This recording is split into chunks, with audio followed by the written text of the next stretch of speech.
Hello, I'm David Andrew Weeb, founder of Music Entrepreneur HQ and content marketing musician. Today I'm going to be in conversation with Louis David Levin. I hope you enjoy. When I was going to university, it was back in the 70s. I graduated in 74 at McGill University.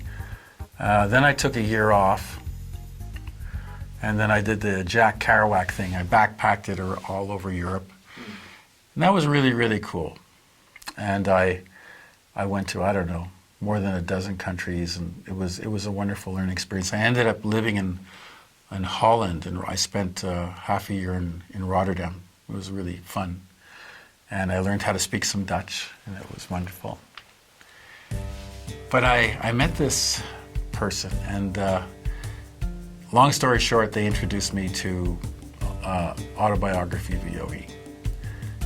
And I started reading it, and I was really impressed because Yogananda said, he basically kind of said, don't believe a word I say, prove it to yourself.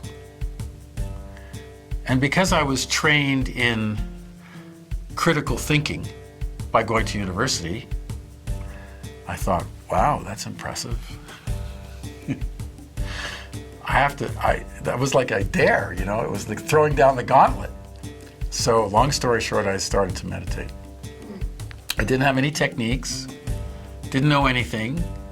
I just sat and then I closed my eyes. And by this time I was back in Montreal. And what happened then was very interesting. I was working as a busboy at a restaurant. And I was living downstairs in my parents' house. And then I started to meditate, and then I had these amazing experiences. My whole body just was charged with electricity. It was like I was vibrating, and I saw lights, and I was like, I just felt transported.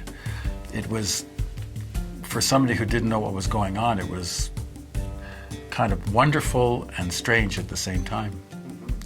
And this went on for 3 days in a row. Every time I closed my eyes, I was transported to I don't know where. The fourth day, I had to go to work. I had a little scooter. I kind of felt a little weird. I don't know, it was kind of strange. It's kind of like when you're feeling something's not quite right, but you can't put your finger on it, but you're kind of aware, but you don't know, so you dismiss it, right? So long story short, I was driving to work. I went through a T intersection. There was a person on the side of the T. He drove right through me, didn't see me. And I got hit right here. I flew 20 feet in the air.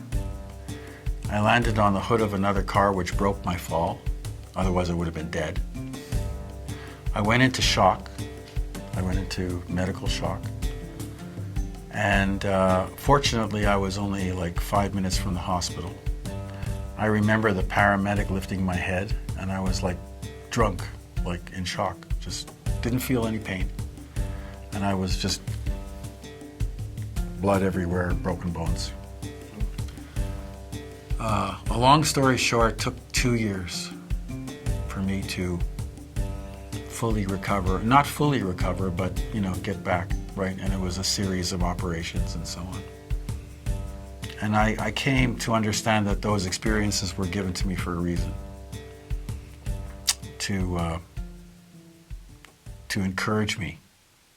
So that was the big turning point in my life. Listen, listen, listen to my heart song. Listen, listen, listen to my heart song. I will never forget thee. I will never forsake thee. I will never forget thee. I will never forsake thee. And that's when the spiritual path became not just more than real. It just took over my life. And I was just so excited and so spiritual. I want to tell the world. Full of bliss,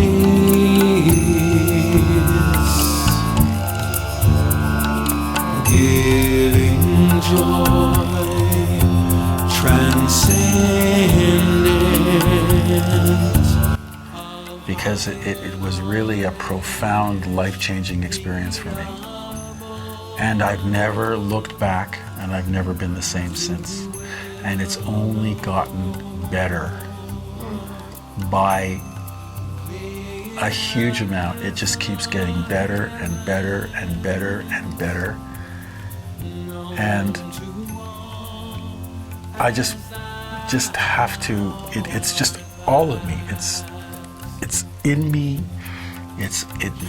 All the music I do, it all comes from there. Lahiri Mahashaya, dispeller of my Maya. Lahiri Mahashaya, dispeller of my Maya. Oh come, oh come, oh come. I've had so many incredible experiences where I get this inspiration and I know it's not for me.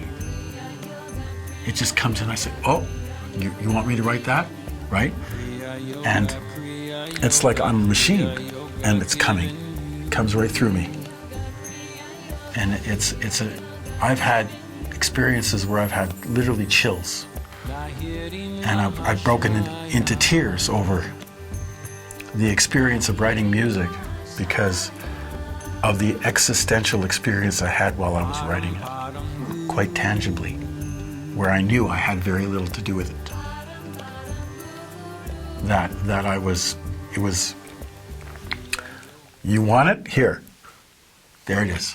I heard it said, there is a word of love that can't be heard, intangible to sight and sound, where purest love can be found, and moving through. It's been an integral part of my sadhana. And quite tangible, quite tangible, quite tangible.